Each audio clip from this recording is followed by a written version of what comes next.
Hey, my friend, and welcome to Aligned to Rise, the podcast for ambitious women who are ready to rise above their symptoms, release old limitations, and fully rise into their true power and potential. I'm your host, Alyssa Chavez, functional nutritionist, performance coach, and former endo and infertility warrior who knows what it's like to feel held back by your body and your beliefs. I've taken a journey of true healing from the inside out so that I can show up feeling great in my body, confident and unstoppable. And now I'm here to help you do the same.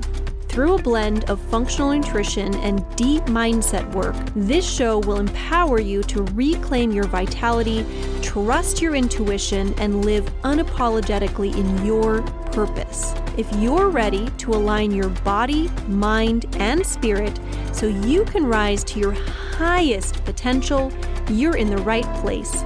Let's rise, my friend. This show was created for educational purposes only and should not be used as a replacement for medical advice or treatment. Hey, my friend, and welcome back to the podcast.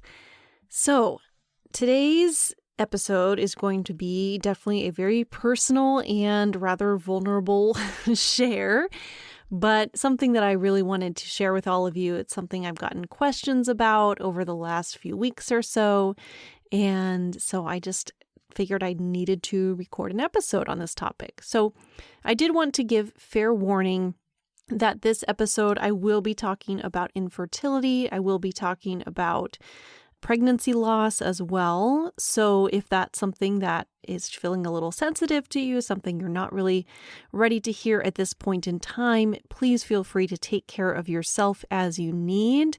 Just wanted to share that before we dig in. So for those of you who have or who are new to the podcast, new to me and my story, I just recently gave birth to a baby girl. And that was by no means an easy journey, which I've shared my full fertility story before on the podcast. So if you want to really hear kind of the full journey on that, I did that episode just fairly recently. It was episode number 105. So feel free to go back and check that one out if you would like to hear really that full story and journey.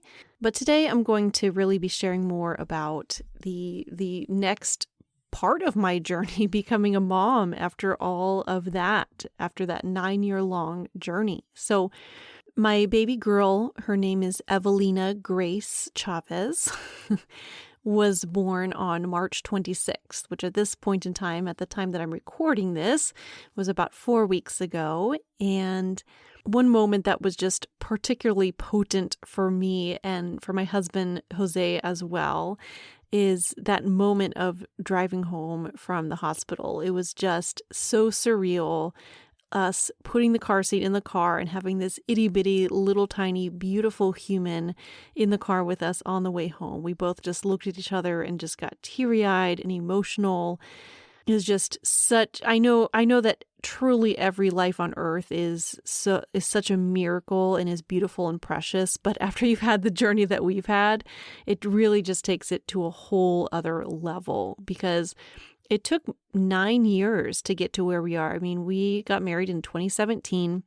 It's now 2026, and we just finally had our baby girl. So 9 years, a diagnosis of endometriosis, as well as grief and loss that truly nearly broke me.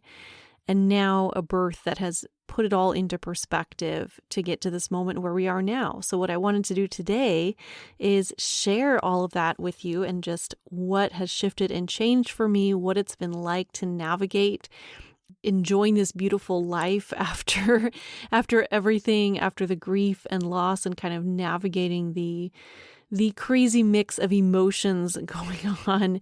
And I also am going to be digging into today, kind of looking at taking a new perspective on endometriosis pain now that I have given birth, because, kind of puts things into perspective. So definitely stay tuned for all of that in today's episode. So Before I experienced the intense pain of endometriosis, for me, it was kind of a slow progression. I started having some pain and it just progressively got worse. But before all of that, before the diagnosis of endometriosis, before the infertility, before all of the pregnancy loss and IVF and everything that we went to, I always had this deep, unshakable knowing that I was going to be a mom. Now, I say unshakable, there definitely was some shaking along the way because 9 years is a long time. And definitely there was a part of me that really thought maybe this just isn't going to happen in this lifetime. And, maybe it's just going to be this beautiful relationship between my husband and I, and that's going to just be life.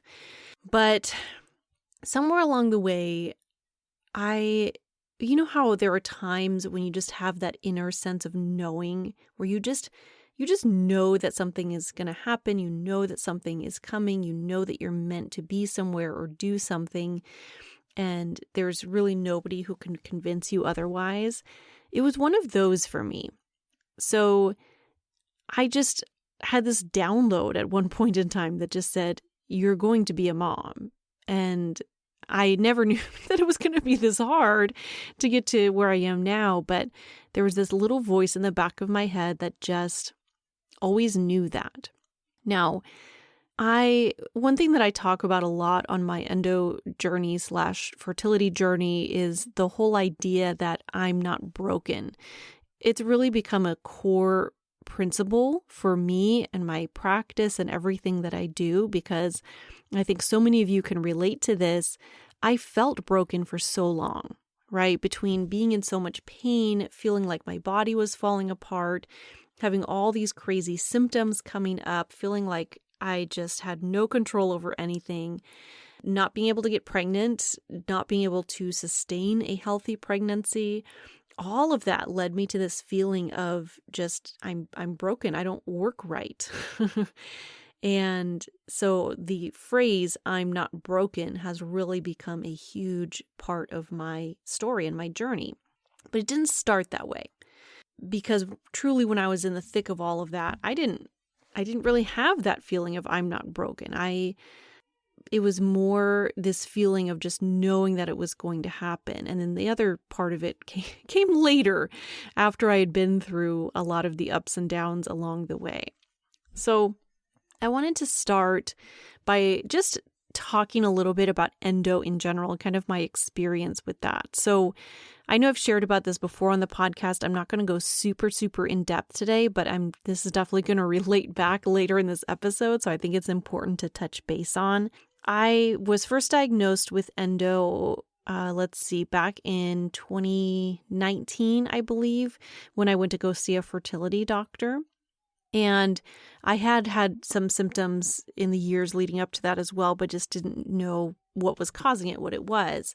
But I definitely experienced a lot of the classic endo symptoms. I had very, very intense and debilitating pain during my periods, the gut symptoms, that chronic pain, right? I definitely went through a period of time where I was just in some level of pain every day. And definitely was very, very much intensified during my periods. And it just affected so many aspects of life besides just the whole fertility journey, not being able to get pregnant. There was also the feeling of kind of being dismissed by doctors and, being brushed off. Nobody really taking me seriously when I talked about having this intense period pain. And I know so many of you can relate to that as well. So many of us endo warriors have gone to many, many doctors and just been brushed off, been dismissed, not been believed. And I'm here to really put all of that into perspective for you today. So definitely keep listening to this episode. You're going to want to stay tuned because you're going to feel so validated when I get to my experience in a little bit here. Because for me, when I was having my really, really bad days, I mean, it was to the point where I couldn't stand up straight. I couldn't walk around. I definitely couldn't work or function in life. I mean, there were so many things going on, and it definitely affected the way that I felt about myself, the way that I felt about my body. There was definitely a period of time of just hating my body and feeling like I was fighting my body all the time. And for years, endo pain was really the worst thing that my body had been through. I didn't know that one day I would have more of a reference point that people can relate to, people who don't have endo. And it really changed the way that I saw or currently see all of that I had experienced for so many years.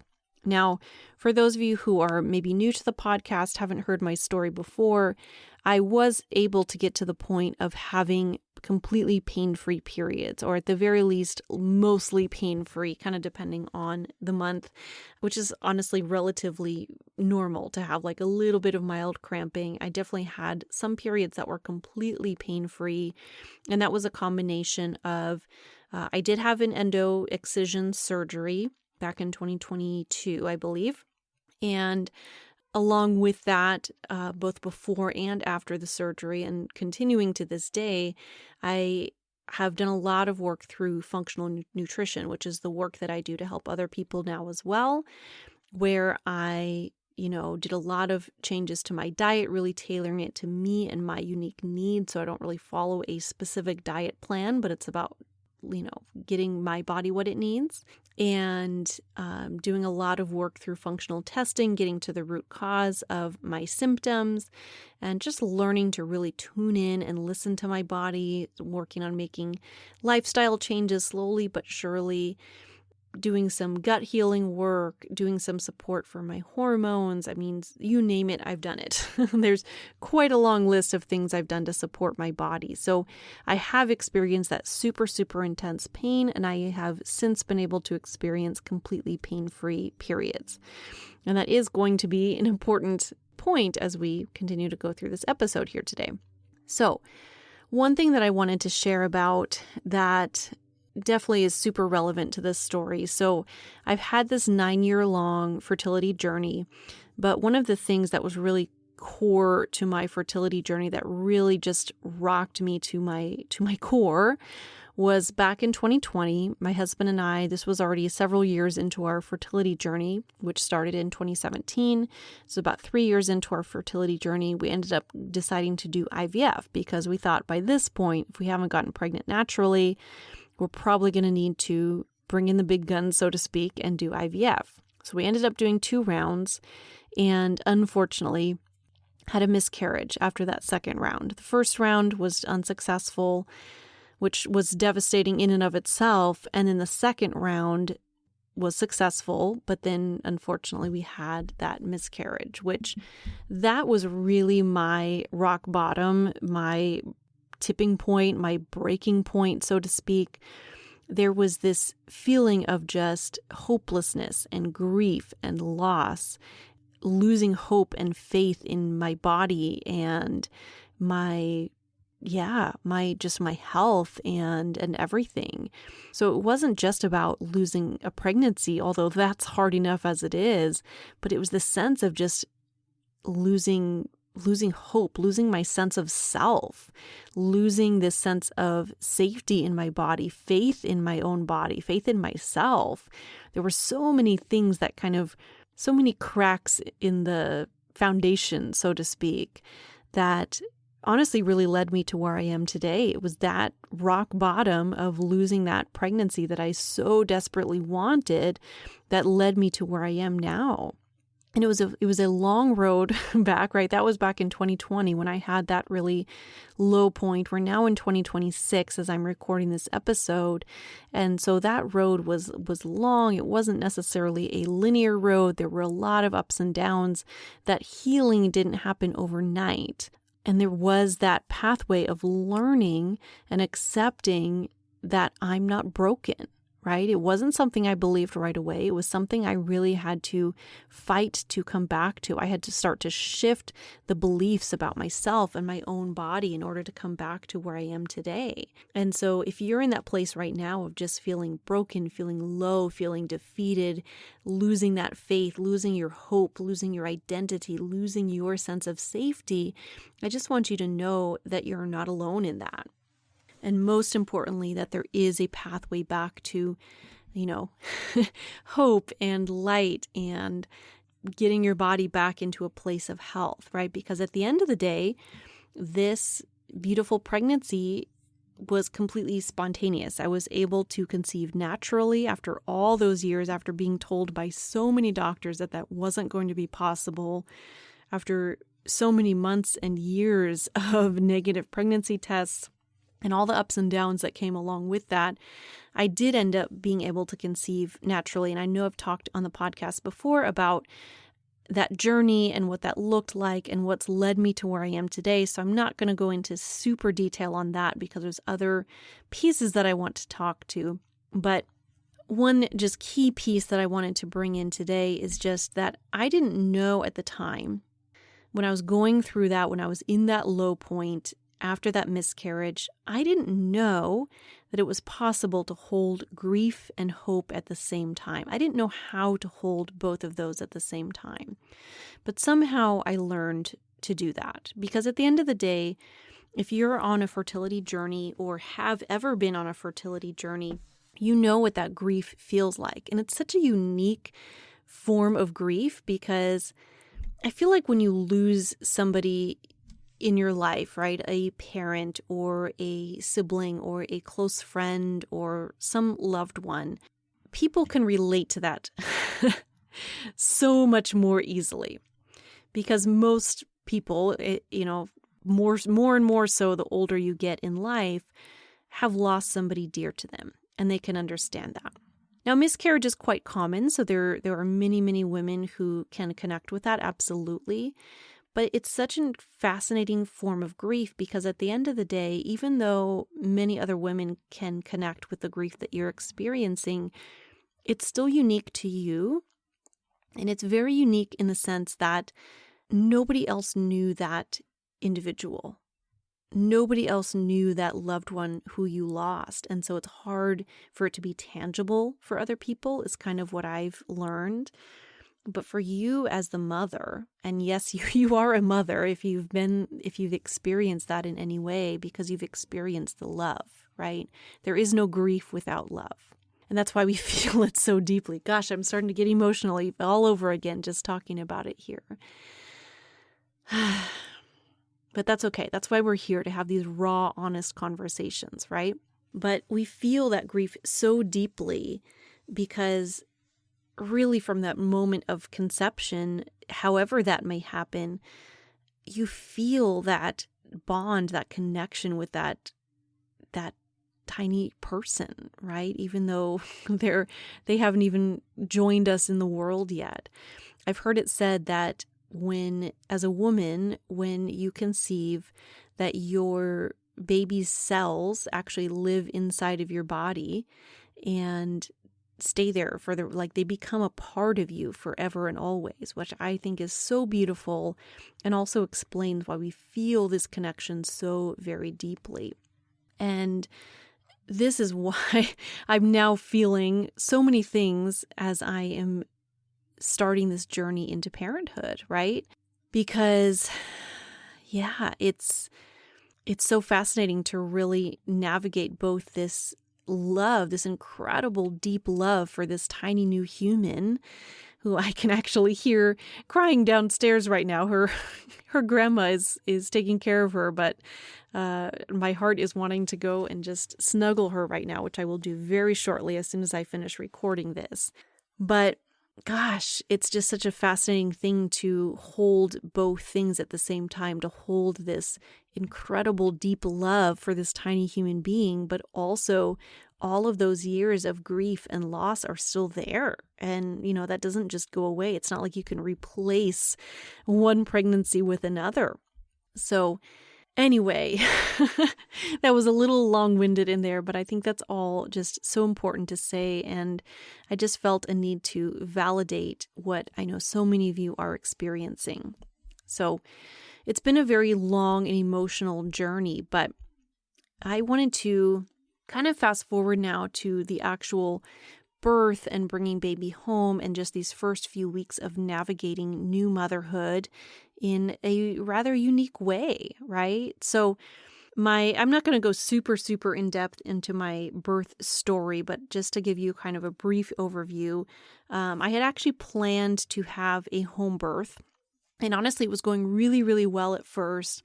I dilated very quickly, actually. It only took a few hours really to get to, well, a few hours. It was like 6-ish hours, I think, to get to full dilation to a 10, which was amazing. But then it came time to push, and baby was just feeling rather stubborn about that. What actually happened is that her head was turned slightly. And so when I was attempting to push her out, basically the angle of her head, she was getting stuck behind my pubic bone. So unfortunately, well, not necessarily unfortunately, it's just the way things worked out. I ended up transferring to the hospital just because it was time, we needed to take my safety and baby's health and everything into consideration. And so we didn't want to let too much time go by. So ended up, it already had been quite some time, to be honest.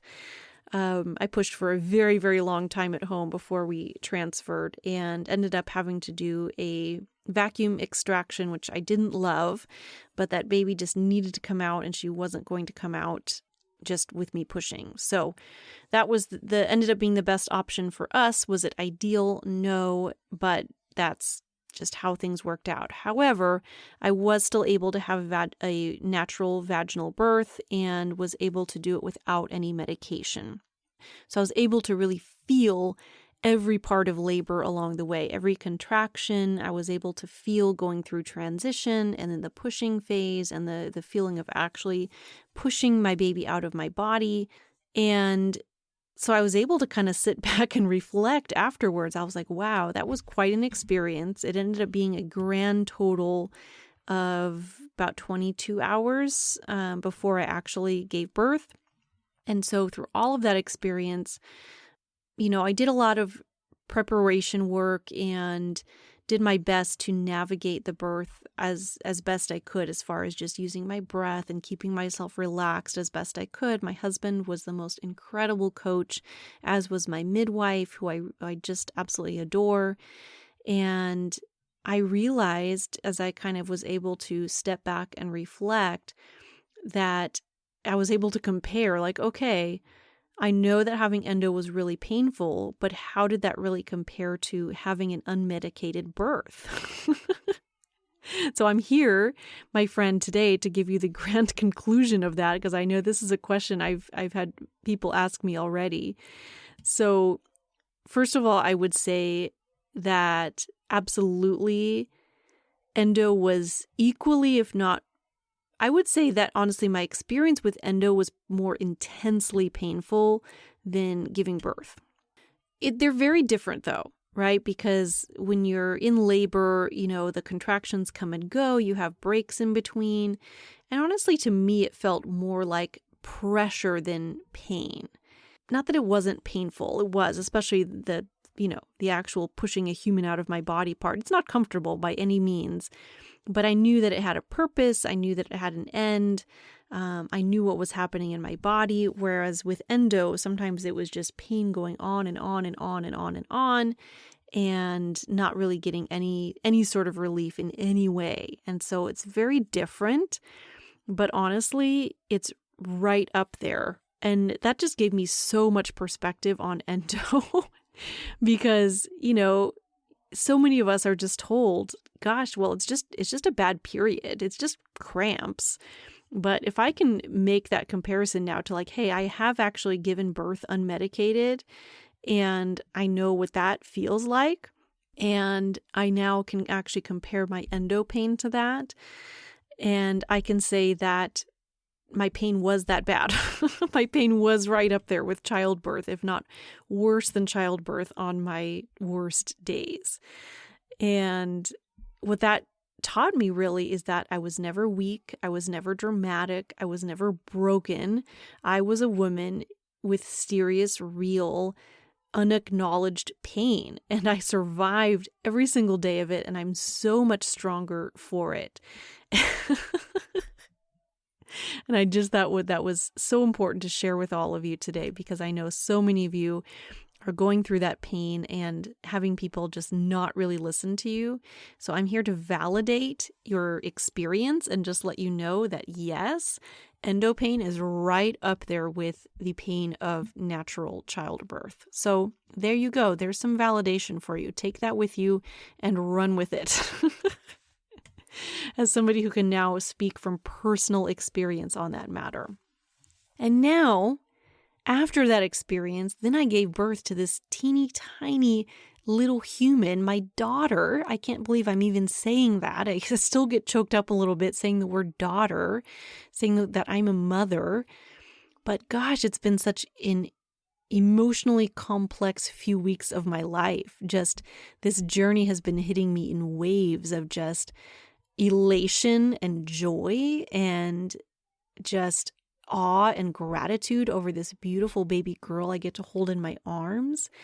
But then at the same time, I feel this sense of overwhelm and sense of surrealness. And there's still that grief of everything that I had gone through before. Like that doesn't just disappear. And so it is such an interesting mixture. I don't know if anybody has seen the cartoon movie Inside Out. If you haven't, 10 out of 10, highly recommend. It's like definitely a favorite of mine. Love that movie. I do like cartoons, but that one's a really good one. There's a moment when they have this whole thing with basically the emotions tied to memories. And, is that memory joyful or sad, or is it full of anger or whatever? And then they realize at some point along the way, and apologies if this is like a spoiler alert for anybody, but they realize along the way that it's possible for that same memory to be mixed with both sadness and joy at the same time. And I totally feel like that's what I've been experiencing. I have this little beautiful miracle little girl that I get to hold in my arms. But if I'm honest, the feelings, the emotions behind it are so complex of just everything I've been through and this intense feeling of joy. And also, if I'm perfectly honest, there's a little bit of fear of just, I have a daughter now. What is the future going to look like for her? Is she going to have to struggle through getting medical care and navigating health? I feel so fortunate that she has a mom who has experienced this and has so much knowledge and, experience to share with her, that I hope just with that, she won't have to experience what I have. I hope that that's the biggest gift that I can give this baby girl. I mean, it's what I've dedicated my life to even before I had her, just wanting to help other people who are struggling just like I used to. But gosh, my biggest hope for this baby girl is that she doesn't have to experience that she can just have normal, healthy periods and, not have endo. She doesn't have to have endo just because I did. I hope that she has an easy fertility journey. But I know that if she doesn't, if she struggles, that I have resources that I am well armed with, well equipped with to help her. So she will never have to experience everything that I've experienced. So I feel like, gosh, there's so much that we've talked about in this episode. I don't even know really how to wrap this up, because I feel like this is an ongoing conversation. But first of all, I want to say, if you're going through this, if you're currently walking through that journey, you're not alone. So many women have walked this journey ahead of you and will continue to walk this journey behind you. And I just hope that listening to this episode can give you a little bit of perspective, maybe a little bit of hope and inspiration on your journey. I also want to say that if you need somebody to talk to who really gets it, because trust me, that past version of me who was walking that journey, who felt so broken and exhausted and confused and lost and just hopeless and defeated, all of the things, would have so loved to have somebody in her corner who really, truly understood. And so I hope to be that for you. I hope to be able to pay it forward, so to speak, and share everything that I've learned along this journey. Definitely stay tuned on the podcast. You know that I have shared so much in previous episodes. If you're new here, definitely circle back and listen to some past episodes. And of course, I will be continuing to create this podcast moving forward. I mean, I'm here with a 4-week-old baby girl, and as much as I love spending time with her, I really wanted to get back on the podcast here and continue to share with all of you. This is actually the first episode that I've recorded since I had her. I got myself ahead of the game so that I could keep having episodes coming while I was in this new phase of life. But I just knew I had to get back on here and share with all of you, because it's so important to have these conversations and for everybody out there to feel validated and heard. So I just want to remind you, my friend, that you're not broken. I'm not broken. You're not broken. You're whole and beautiful. If you're in it right now, if you're in the grief, the waiting, the pain, I just want you to remember that you are not broken. Your body's not broken. Your story isn't over, right? Evalina, my beautiful baby girl, is 4 weeks old, and I almost didn't believe that I would ever get to say her name or ever get to say that I had a daughter. And here I am, right?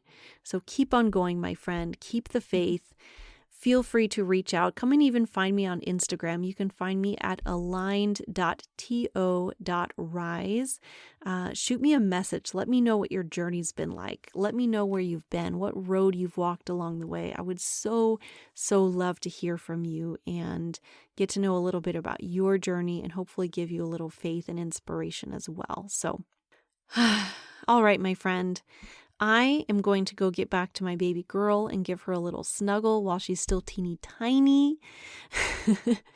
But I love you all so much. Thank you so much for being here with me on this journey. I look forward to continuing to touch base with you and share more along the way. All right, my friend, have the most wonderful day. Thank you so much for tuning in to Aligned to Rise. If this episode spoke to you, take a moment to share it with a friend who needs this message too. And then don't forget to hit subscribe so you never miss an episode. I'll see you next time, my friend. Let's rise together.